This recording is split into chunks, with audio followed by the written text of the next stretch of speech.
Hello everyone, চলে এসেছি নতুন রেসিপি নিয়ে। আমার মার হাতে সিক্রেট রেসিপি আজকে নিয়ে চলে এসেছি। এঁচড় দিয়ে কীভাবে আমি ছোলার ডাল তৈরি করে নেব সেই রেসিপি নিয়ে।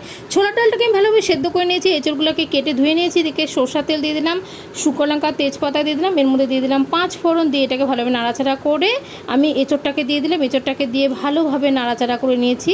তারপর একে একে এর মধ্যে দিয়ে দেবো লবণ, দিয়ে দিলাম হলুদ পরিমাণ মতো, দিয়ে এটাকে নাড়াচাড়া করে ঢেকে দিলাম। একটু আদা বাটা, একটু জিরা বাটা এরপরে দিয়ে দিলাম, দিয়ে এটাকে ভালোভাবে নাড়াচাড়া করে নিচ্ছি।